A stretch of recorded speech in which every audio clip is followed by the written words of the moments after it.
حضور صلی اللہ علیہ وآلہ وسلم نے اپنے خطبہ غدیر خم کے موقع پر ارشاد فرمایا، انی تارک فیکم الثقلین کتاب اللہ و عطرتی اہل بیتی، کہ میں تم میں دو چیزیں چھوڑ کر جا رہا ہوں جو بہت بھاری ہیں، بہت وزنی ہیں۔ وہ کون کون سی دو چیزیں ہیں؟ فرمایا ایک اللہ کی کتاب ہے اور دوسرا میری اہل بیت ہے۔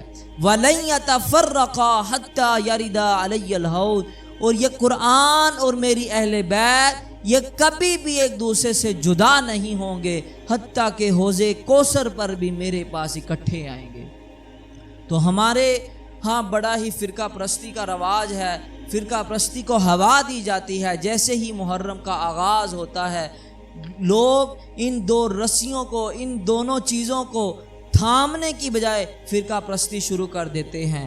کہیں یہ بیان دیا جا رہا ہے کہ ماتم کرنا حرام ہے، کہیں کالے کپڑوں کے اوپر بیان دیا جا رہا ہے کہ کیا محرم میں کالے کپڑے پہننا جائز ہے یا ناجائز ہے، کہیں شادیوں کو پروموٹ کیا جا رہا ہے کہ کیا محرم میں شادی کرنا گناہ ہے یا ثواب کا کام ہے یا جائز ہے، کہیں یہ پروموٹ کیا جا رہا ہے کہ کیا سوگ منانا جائز ہے یا ناجائز ہے۔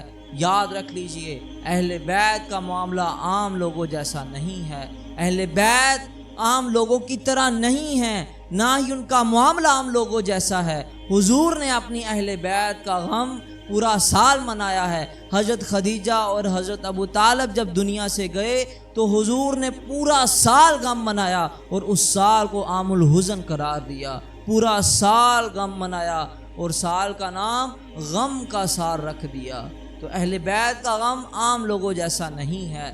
اسی طرح امام حسین کا غم حضور نے اپنی زندگی میں بھی منایا ہے۔ جب حسین علیہ السلام کے بارے پتہ چلا کہ امام حسین کو شہید کر دیا جائے گا تو حضور روتے رہے اور حضور کی آنکھوں سے آنسو جاری ہوتے رہے۔ حضور تو امام حسین کا غم اپنی زندگی میں بھی منا رہے ہیں، حالانکہ ابھی واقعہ کربلا نہیں ہوا۔ تو اہل بیت کا معاملہ عام لوگوں جیسا نہیں ہے۔ یاد رکھ لیجئے، فرقہ پرستی سے صرف نفرتیں پیدا ہوتی ہیں، کبھی محبتیں پیدا نہیں ہوتی، اور فرقہ پرستی سے نہ تو اللہ کا رسول راضی ہوتا ہے نہ خدا راضی ہوتا ہے۔ اللہ ہمیں اہل بیت سے سچی محبت کی توفیق عطا فرمائے، آمین۔ وما علینا الا البلاغ المبین۔